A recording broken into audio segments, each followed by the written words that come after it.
SBS 뉴스입니다. 정세균 국무총리는 오늘 전국 시도교육감들과 간담회를 갖고 4월 6일 개학 문제에 대한 의견을 청취하고 대책을 논의했습니다. 대다수 교육감들이 간담회에서 6일 개학에 부정적인 입장을 밝힌 것으로 알려졌습니다. 오늘 간담회는 정부가 오는 30일과 31일 코로나19 사태로 세 차례 연기된 개학을 내달 6일 예정대로 할지 최종 결정하기에 앞서 마련됐습니다. 정 총리는 학생들의 건강과 안전이 최우선이란 원칙하에 개학이 이루어지려면 통제 가능한 수준의 감염 위험, 학부모 지역사회 교육계의 공감대, 학교의 방역체계 자원 등 세 가지가 충족돼야 한다고 밝혔습니다. 아울러 간담회에선 개학 추가 연기 필요성과 함께 대안으로 제시된 온라인 개학 방안도 중점적으로 논의됐습니다. 서울 구로구 구로삼동 만민중앙교회 관련 집단 감염 확진자가 최소 12명으로 늘었습니다.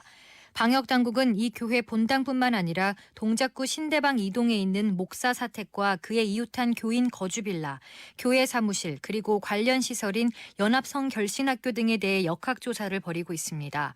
접촉자로 분류된 인원은 약 300명입니다. 대구 달성군 제2미주병원에서 13명이 추가로 코로나19 확진 판정을 받았습니다. 추가 확진자는 모두 환자들입니다. 이에 따라 병원 확진자는 환자 74명과 간병인 1명을 포함해 총 75명으로 늘었습니다. 대구시는 다음 주부터 지역 17개 정신병원 환자 2,226명을 대상으로 전수 진단 검사를 벌이기로 했습니다. 요양병원 등 병원 확진자도 늘고 있습니다. 김신 요양병원 2명, 한사랑 요양병원 6명, 배성병원 1명, 파티마병원 1명이 확진 판정을 받았습니다. 대구 지역 확진자는 71명 늘어나 총 6,587명입니다. CJ E&M 직원 1명이 코로나19 확진 판정을 받으면서 마포구 상암동 CJ E&M 사옥 전체가 폐쇄됐습니다. CJ E&M 측은 오늘 직원 1명이 코로나 확진 판정을 받았다며 현재 코로나 감염 예방을 위해 사옥 전체를 폐쇄하고 긴급 방역 조치 중이라고 밝혔습니다. 코로나19 발생 이후 처음으로 완치자 수가 치료 중인 환자 수를 넘어섰습니다. 중앙사고수습본부는 누적 확진자 수 중 완치된 확진자 수가 격리 치료 중인 확진자보다 많아져 완치율 50%를 달성했다며 아직 갈 길은 멀지만 완치율 50%는 우리 사회 모두가 함께 축하할 만한 자그마한 성과라고 말했습니다. 오늘 0시 기준 코로나19에 걸렸다가 완치된 사람은 4,811명으로 격리 상태에서 치료 중인 확진자 수 4,523명을 추월했습니다. 오늘 새벽 0시 기준 누적 확진자는 9,478명입니다.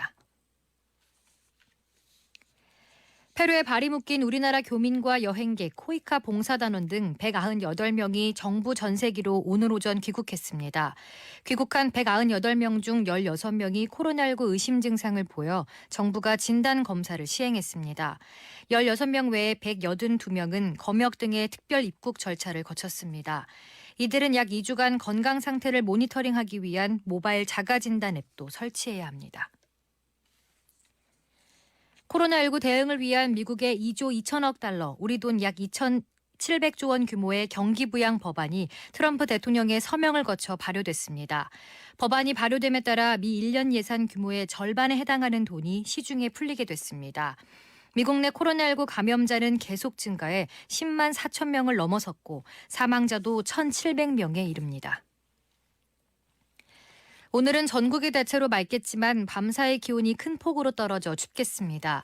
내일 아침 최저기온은 서울 2도 등 전국이 영하 3도에서 7도로 쌀쌀하겠습니다. 내일은 전국이 대체로 맑은 가운데 남부지방과 제주도는 낮부터 구름이 많이 끼겠습니다. 강원 동해안과 경북 북부 동해안은 아침부터 낮 사이 5mm 미만의 비가 조금 오겠습니다. 낮 최고 기온은 서울 15도 등 전국이 10도에서 17도로 평년 수준을 회복하겠습니다. 서울의 현재 기온은 11도, 습도는 15%입니다. 주시은입니다. 뉴스를 마칩니다. SBS